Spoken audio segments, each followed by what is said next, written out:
एक बार की बात है दोस्तों, एक जंगल में पक्षियों का एक बड़ा सा दल रहता था। रोज सुबह सभी पक्षी भोजन की तलाश में निकल जाते थे। पक्षियों के राजा ने अपने सभी पक्षियों को कह रखा था कि जिसे भी भोजन दिखाई देगा वह आकर अपने बाकी साथियों को आकर बता दे। उसके बाद सभी पक्षी एक साथ मिलकर दाना खाएं। इस तरह उस दल के सभी पक्षियों को भरपूर खाना मिल जाता था। एक दिन भोजन की तलाश में एक चिड़िया उड़ते उड़ते काफी दूर निकल गई। वह जंगल के बाहर रास्ते तक आ गई। इस रास्ते से गाड़ियों में अनाज के बोरे मंडी जाया करते थे। रास्ते में काफी सारा अनाज गाड़ियों के नीचे गिरकर सड़क पर बिखर जाता था। चिड़िया गाड़ियों में अनाज के बोरे देखकर बहुत ही खुश हुई, क्योंकि अब उसे कहीं और जाने की तलाश नहीं थी। अनाज से भरी गाड़ियां वहां रोज से गुजरती थी और अनाज के दाने सड़क पर बिखर जाते थे।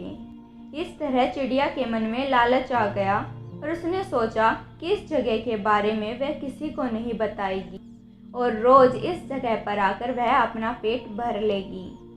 उस शाम जब चिड़िया अपने दल में वापस पहुंची, तब उसके बाकी साथियों ने देरी से आने का कारण पूछा, तो चिड़िया ने भी एक अनोखी झूठी कहानी सुना दी कि वह बड़ी मुश्किल से जान बचाकर आई है।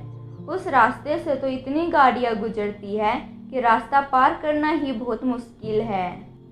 दल की बाकी चिड़ियां यह सुनकर डर गई और सभी ने निश्चय कर लिया कि वह उस रास्ते के पास भी नहीं जाएंगी। इस तरह वह चिड़िया रोज उसी रास्ते पे जाकर पेट भर दाना खाती थी। एक दिन चिड़िया रोज की तरह रास्ते पर बैठकर खाना खा रही थी।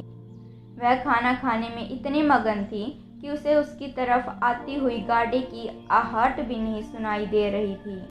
गाड़ी भी तेजी से आगे बढ़ रही थी। चिड़िया दाने चुगने में मगन थी। गाड़ी पास आ गई और गाड़ी का पहिया चिड़िया को कुचलते हुए आगे निकल गया। इसी तरह लालची चिड़िया अपने ही जाल में फंस गई। शिक्षा: लालच बुरी बला है, कभी लालची मत बनो। दोस्तों, आपको ये कहानी पसंद आई हो तो प्लीज़ वीडियो को लाइक और चैनल को सब्सक्राइब जरूर करें।